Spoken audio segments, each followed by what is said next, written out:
Thank you, Mr. Speaker. I appreciate you yielding me the time.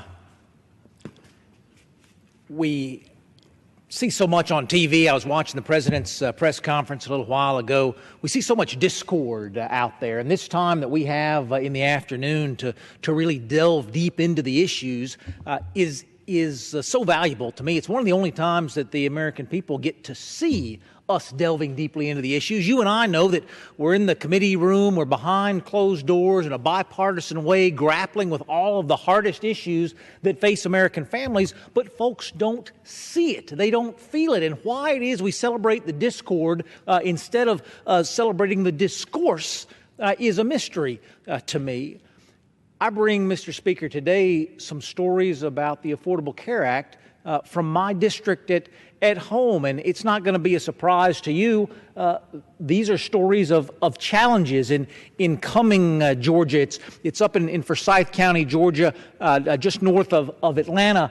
I heard from a single mom. She has two kids, ages 11 and 13, and they have a family physician that they want to hang on to. She says, I work part-time as a paralegal and I earn $25,000 a year, and I also receive child support payments. She said she was encouraged by a health insurance company to go out and enroll in Medicaid instead, but neither of her children's doctors accept Medicaid. How often do we hear that? The solution for everything is to dump everyone into Medicaid. Well, Medicaid is not a health care system. It's a health care payment system. You have to find a doctor who will accept the payment. This young woman's doctors do not. She said she went on healthcare.gov, filled out an application, and was offered a plan for $464 a month with a $12,600 deductible. She makes $25,000 a year, and what we have offered her is a $500 a month policy, $464 a month, with a $12,000 deductible. That's not affordable, she says. She called an insurance broker to look for a similar policy. They were priced the same way. She said, I have decided to pay the Obamacare fines instead. Mr. Speaker, I tell this story because I know that every single member of this body wants to serve the constituency that sent them here. Every single member of this body wants to find solutions for folks back home. As we look at the numbers across the country, we find that more Americans that we purported to help with the Affordable Care Act have decided to pay a fine instead of join the exchange system. Mr. Speaker, we have more Americans opting out of the system than opting into the system because we have failed those very people we purported to help. From Beaufort, Georgia, Mr. Speaker, I'm a full-time student with a part-time job that doesn't offer health or dental insurance. I can't get health insurance through my parents because they're on Medicare. I shopped for health plans, but all of the ones on the exchange are out of my budget. I shouldn't have to pay a fine because I can't afford health care. Now think about that, Mr. Speaker. I shouldn't have to pay a fine, this young student says, because I can't afford the health care. If I can't afford the health care, I certainly can't afford the fine. These were the people that we purported to help with the Affordable Care Act, and they are not being served. Back in Cumming, Georgia, Mr. Speaker, today I've been in my office for hours trying to find affordable health care that accommodates my primary care physician. Prices start for me at $750 plus. Before Obamacare, I was paying $365 with more access to doctors. It's not just about the money, Mr. Speaker. These networks, as you know, are closing. More than a third of the counties in America have no choice of insurer whatsoever. The networks are narrowing. Folks are not just finding it hard to pay for care, they're finding it hard to choose their physician. A retired couple in Peachtree Corners, Georgia, Mr. Speaker. I retired last year and my husband retired this year. Both of us are in our 60s. We knew we'd have to pay a lot for health insurance, but I was stunned when we signed up for the Affordable Care Act to the tune of more than $1,200 per month. I recently received a notice from our insurer that premiums for 2017 will go to over $2,000 per month. family played by the rules their entire life, Mr. Speaker, retired, needed access to health care, went to the exchanges that were purported to help people find affordable health care, found a $1,200 a month policy that this year rises to $2,000 a month. I say this to the young people planning for their retirement, thinking about putting something away for a rainy day. This couple, $2,000 a month simply for their premium. Another family in Cumming, Georgia, Mr. Speaker. 6 years ago, we had a perfectly acceptable high-deductible plan with an HSA for $300 a month.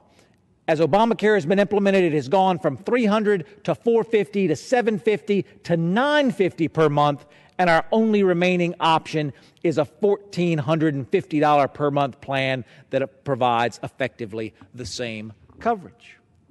Mr. Speaker, I added that one because these folks weren't looking for help.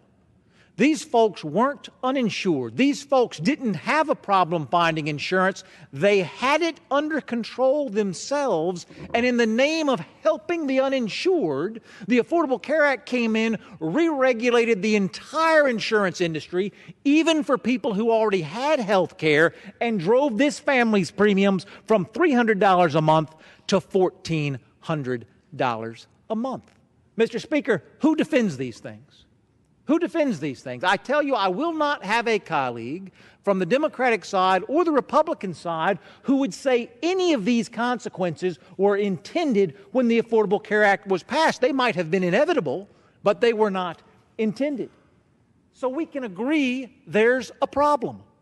We can agree there's a problem, and if you don't think that we can agree, let me refer first to former President Barack Obama. Just last fall, he said this: "Despite this progress, too many Americans still strain to pay for their physician visits and prescriptions, cover their deductibles, or pay their monthly insurance bills. They struggle to navigate a complex, sometimes bewildering system, and they remain uninsured." That's right. They remain uninsured. The $1 trillion+ that we spent to solve the issue of the uninsured solved nothing. We continue to have a problem with the uninsured, and yet we have added problems to those who are insured. Democratic Governor Mark Dayton from Minnesota in October of last year, Mr. Speaker, the reality is the Affordable Care Act is no longer affordable. The reality is the Affordable Care Act is no longer affordable. These are the words of folks who supported the Affordable Care Act, former President Bill Clinton. So you've got this crazy system where all of a sudden 25 million more people have health care, and then the people who are out there busting it, sometimes 60 hours a week, wind up with their premiums doubled or their coverage cut in half. It's the craziest thing in the world. There's a group of people, mostly small business owners and employees, who make just a little too much to qualify for Medicaid expansion or for the tax incentives, who can't get affordable health care premiums in a lot of places. Former President Bill Clinton says there are guys who are out there busting it 60 hours a week, trying to make it work for their families, and we have failed them. It's not that they had a problem to begin with. Many of these folks had insurance that they liked to begin with. We failed them when we re-regulated them into problems instead of solving problems. Mr. Speaker, the broken promises began right away. You'll remember the fact check organization that named, if you like your doctor, you can keep your doctor. If you like your plan, you can keep your plan, as the lie of the year. Overpromising and underdelivering has been the nature of Obamacare. We were promised premiums would decline by $2,500. The average family premium has increased by $4,300. We were promised the cost of health care would go down, but deductibles have risen more than 60%. We were promised you could keep your doctor, but 70% of us find ourselves in narrower networks today than we did before. Middle-class Americans were promised they wouldn't see a tax increase, but as we just heard from this young student, when you can't find a plan that meets your needs, you are fined by the IRS. You are paying taxes right then. Now, Mr. Speaker, I'm not blaming these systemic problems on President Obama. I'm not blaming these systemic problems on the Affordable Care Act. What I'm doing is pointing out that we passed the Affordable Care Act with $1 trillion in new tax increases, with a re-regulation of all of the insurance plans that people liked before, in the name of solving these problems, which we did not solve. I'll take you to my home state of Georgia, Mr. Speaker. On average, 32% is the increase that we're seeing in premiums on our exchange. 32% this year alone. And of the folks who are participating in the exchange, Mr. Speaker, 80% of them receive a government subsidy. Let me say that again. Of the folks who participate in the $1 trillion Affordable Care Act exchange program in the state of Georgia, 80% of them do so because the government is paying for their health care. That's a pretty good incentive to get in the system. If you're going to get a subsidy payment, folks are in the system. 80% require that subsidy in order to be enticed into the system. As you know, Mr. Speaker, more people rejected going into the system, opting instead for no health care, than went into the system with the Affordable Care Act.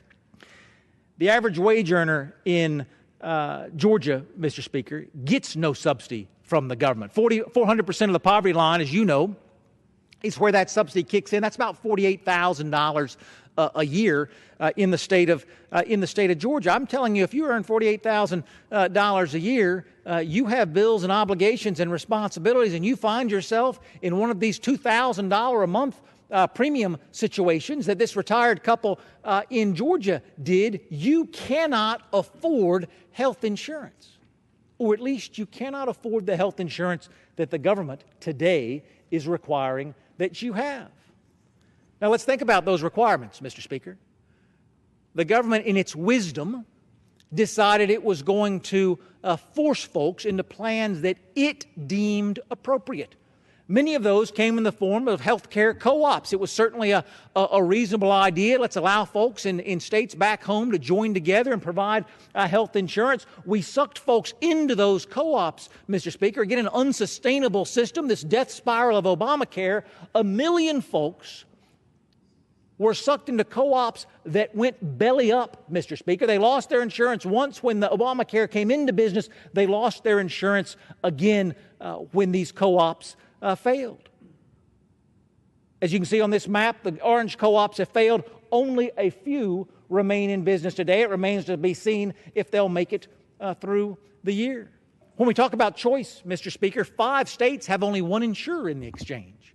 That was the whole point of the exchange. That's why we spent literally billions upon billions to set up these exchanges so that consumers could compare and choose. Now, 2 things went wrong.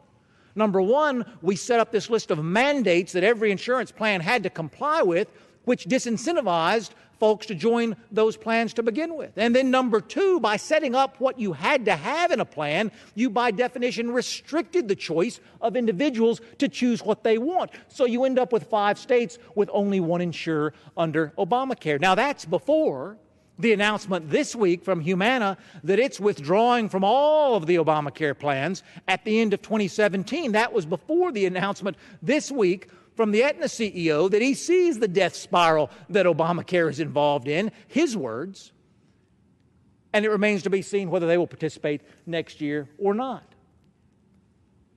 I don't need to find consensus among 218 members or even 435 members about whether or not Obamacare is succeeding or failing. What I need is for folks to look at the 19 million uninsured Americans who had an opportunity to go into this $1 trillion system, an opportunity to reach for the golden ring as it was described by its authors and its proponents, and they said no.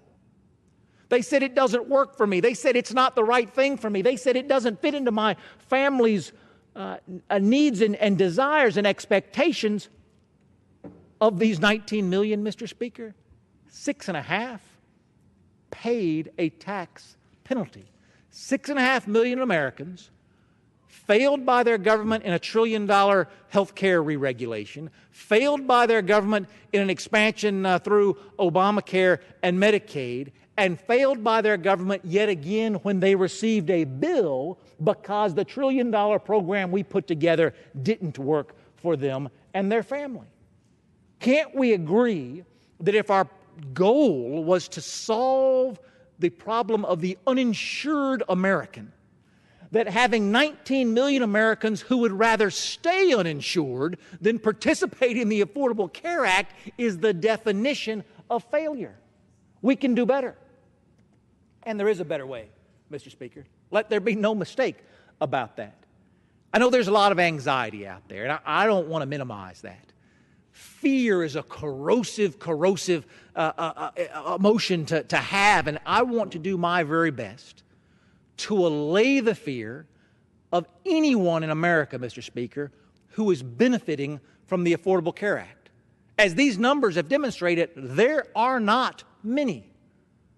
But if you spend $1 trillion and re-regulate an entire industry, I certainly hope there's at least one family out there who got something out of it. I know that there are. I quote Greg Walden, the chairman of our Energy and Commerce Committee, Mr. Speaker, who, as you know, has wide jurisdiction for re-regulating health care. He says this, January of this year, we want to make sure that people with pre-existing conditions continue to get covered.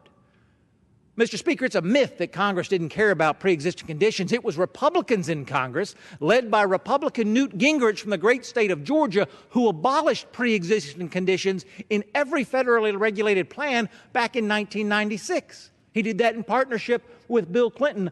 What you have heard from our chairman of the Energy and Commerce Committee is we're committed to dealing with pre-existing conditions. Take that anxiety off your list. From Tom Price, now the Secretary of Health and Human Services.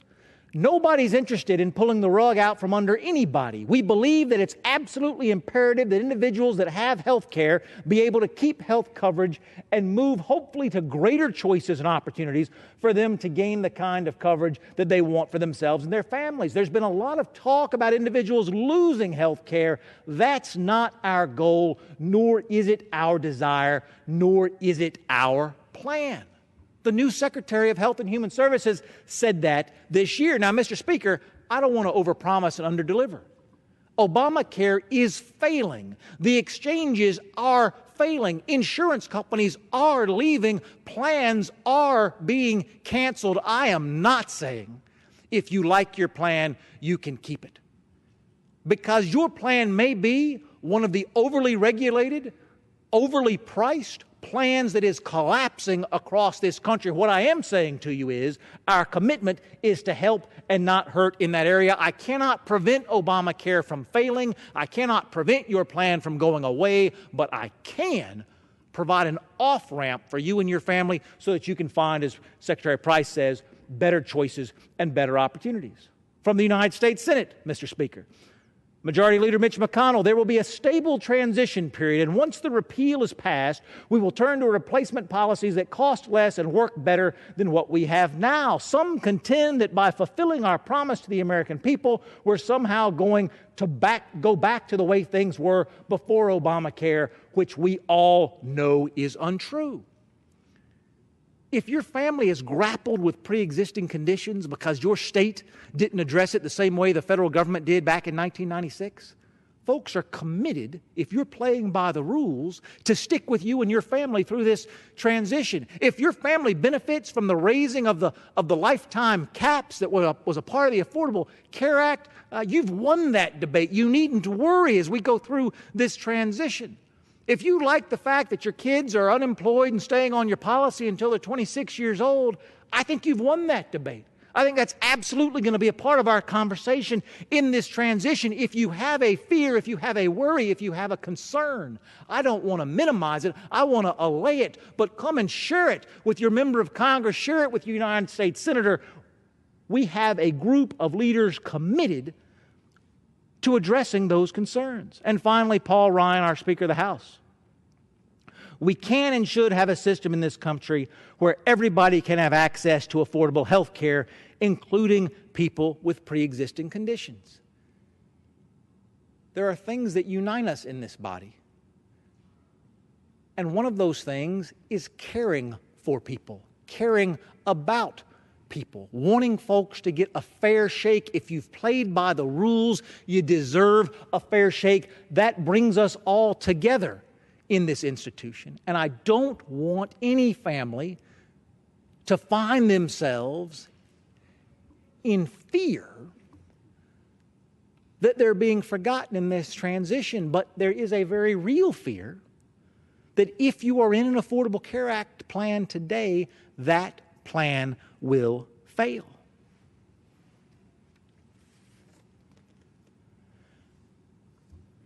Mr. Speaker, there's two things we can do. We can pretend that failure is not imminent. You can look at all the insurers withdrawing from Obamacare. You can look at all of the rate increases going up in double digits. You can look at all of the folks who are opting out because it's gotten too expensive and doesn't serve their families' needs. You can see the failure of Obamacare. But the number of options that we have, the number of plans under discussion to replace it is numerous, Mr. Speaker. We've got the Better Way Health Care Plan. We've got the American Health Care Reform Act. We've got the Empowering Patients First. We've got our Rules Committee Chairman's Health Care Plan Act, the Patient Freedom Act, the Obamacare Replacement Act. Mr. Speaker, we have options.